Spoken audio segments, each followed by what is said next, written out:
College میں ایک لڑکے نے مجھ سے اظہار محبت کیا. میں نے بہت سمجھایا لیکن اسے ذرا اثر نہیں ہوا. وہ اس بات پر یقین رکھتا تھا کہ کوشش جاری رکھو، ایک نہ ایک دن مان ہی جائے گی. میں اس کی باتیں سن کر ہنستی تھی. وہ دل میں خوش ہوتا تھا کہ ہنسی تو فنسی، پر اسے یہ کہاں معلوم تھا میری ہنسی کا مطلب ہے کہ ہنسو تو کبھی نہ فنسو. آج پھر وہ چلا آیا. اچھا تو تمہارا یہ دعویٰ ہے کہ تم محبت کرتے ہو مجھ سے. کیا ہوتی ہے محبت؟ کچھ معلوم ہے اس بارے میں؟ جس سے محبت ہو اس کے حقوق کا علم ہے تمہیں؟ یہ فرائض سر انجام دینے کے قابل ہو تم؟ اس کے چہرے پہ حیرانیوں کے سائے لہرانے لگے. اسے ان گہری باتوں کا علم ہی کہا تھا. وہ تو بس فلموں ڈراموں کی آغوش میں جوان ہو کر ہزاروں نوجوانوں کی طرح اپنی فطری ضروریات کے ہاتھوں مجبور ہو کر محبت کا نام اپنی روح میں سما چکا تھا. سچ میں جب سے تمہیں دیکھا ہے میرا چین و سکون لٹ گیا ہے. ہر جگہ تم ہی دکھائی دیتی ہو. میں سچی محبت کرتا ہوں. پلیز مان جاؤ نا. کیا مان جاؤ؟ میں نے بے نیازی سے پوچھا. تم بھی محبت کر لو مجھ سے. بہت خوش رکھوں گا تمہیں. ہر بات مانوں گا. اچھا میری ہر بات مانو گے؟ ہاں ہر بات مانوں گا. تم نہیں جانتی تمہاری یہ عام سی آنکھیں میرے لیے کتنے خاص ہے. لوگوں کو تو محبوبہ کی آنکھیں جیل جیسی گہری لگتی ہے. تم انہیں عام کہہ رہے ہو. آپ نے خود ہی تو کہا تھا کہ بناوٹی باتیں آپ کو پسند نہیں. یہ سب جھوٹی تعریفیں ہوتی ہے. اس لیے سچ بتا رہا ہوں کہ چاہے یہ آنکھیں عام سی ہے پر میرے لیے تو خاص ہے. خاص کیوں ہے؟ وجہ بتاؤ. کیونکہ ان سے ذہانت ٹپکتی ہے. جب آپ کے لب پھول برساتے ہیں تب بھی یہ پورا ساتھ دیتی ہے. ایسا لگتا ہے جیسے یہ بھی بول رہی ہو. اوہ تو محبت کی پہلی سیڑھی چڑھ ہی گئی ہو تم. اچھا بتاؤ میری ہر بات مانو گے؟ ہاں ہر بات. تو پھر میری محبت اپنے دل سے نکال دو. اگر تم سچی محبت کرتے ہو مجھ سے تو میری یہ بات بھی مانو گے. اس کی آنکھوں میں پانی جمع ہونے لگا تھا جسے اندر ہی اندر جذب کرنے کی وہ ناکام کوشش کر رہا تھا. ٹھیک ہے آئندہ آپ نہیں دیکھوں گی. مجھے یہ کہہ کر وہ خاموشی سے چلا گیا.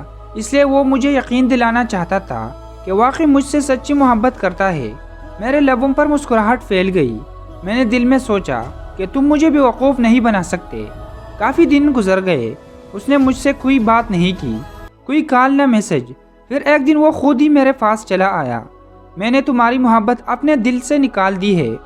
اب تم میرے لیے ایک عام عورت ہو. لفظ عورت سن کر میں کلکلا کر ہنس پڑی. پتہ ہے میری محبت کیوں نکلی ہے تمہاری دل سے؟ کیونکہ یہ محبت کبھی تین ہی نہیں. محبت کبھی دل سے نہیں نکلتی بشرط یہ کہ سچی ہو. محبوب کے ساتھ حقیقی پل تو دور کی بات، کبھی خیالوں میں بھی اس کا ہاتھ تک پکڑنا نصیب نہ ہو اور نہ ہی وہ شدتوں کو جانتا ہو، پھر بھی دل سے محبت نہیں نکلتی. وہ شرمندہ سا ہوا. تمہیں کیا پتا میں کتنا رویا ہوں، کتنے راتیں جاگ کر گزاری ہے، کتنا سوچا ہے. پھر میں نے خود کو سمجھایا کہ میں تمہاری بات مانوں گا. فریادی بن کر اب نہیں آؤں گی. اس لیے کہہ رہا ہوں محبت ختم ہو گئی ہے. پھر ہنستے ہوئے اس نے بتایا کہ ہمارے خاندان والے برادری سے باہر شادی نہیں کرتے. تو کیا تمہارے خاندان والے برادری سے باہر محبت کر لیتے ہیں؟ وہ چپ رہا. کیا جواب دیتا؟ خیر میں تم سے دوستی کرنا چاہتا ہوں. تم بہت اچھی لڑکی ہو. اگر تم میری محبت میں گرفتار ہو جاتی تو میری نظروں میں اپنی اہمیت کھو دیتی. اور ہم لڑکے واقعی ایسے لڑکیوں سے محبت تو خوب کرتے ہیں پر شادی نہیں. اب کے حیران ہونے کی باری میری تھی. میری پلاننگ کامیاب ہوئی تھی. وہ سچ مان رہا تھا پر میں اس کی دوسری چال بھی سمجھ گئی. مرد کو بس سیٹسفیکشن چاہیے ہوتی ہے، چاہے ذہنی ہو یا جسمانی. جب اسے یقین ہو گیا کہ میں واقعی ہاتھ آنے والی نہیں تو اس نے دوستی کا ہاتھ بڑھایا. وہ میرے ساتھ باتوں سے ذہنی تسکین چاہتا تھا، وقت اچھا گزارنا چاہتا تھا. اچھا دوستی کر کے کیا کریں گے؟ اچھے دوست کیسے ہوتے ہیں؟ میں نے اس سے پوچھا. ہم اپنے ہر بات ایک دوسرے سے شیئر کیا کریں گے. میں آپ کو گفٹ دیا کروں گا. اکٹھے شاپنگ پر جائیں گے، خوب گھومے پھریں گے، دکھ سکھ کے ساتھی. بالکل اچھے دوست بنیں گے، ہمیشہ ساتھ رہنے والے. محبت کی جگہ اب دوستی کا لفظ آ گیا تھا، مگر ترجیحات اور مقاصد و معاملات وہی تھے. ایک لڑکا لڑکی کبھی دوست نہیں ہو سکتے. ہاں کلاس فیلو ہو سکتے ہیں.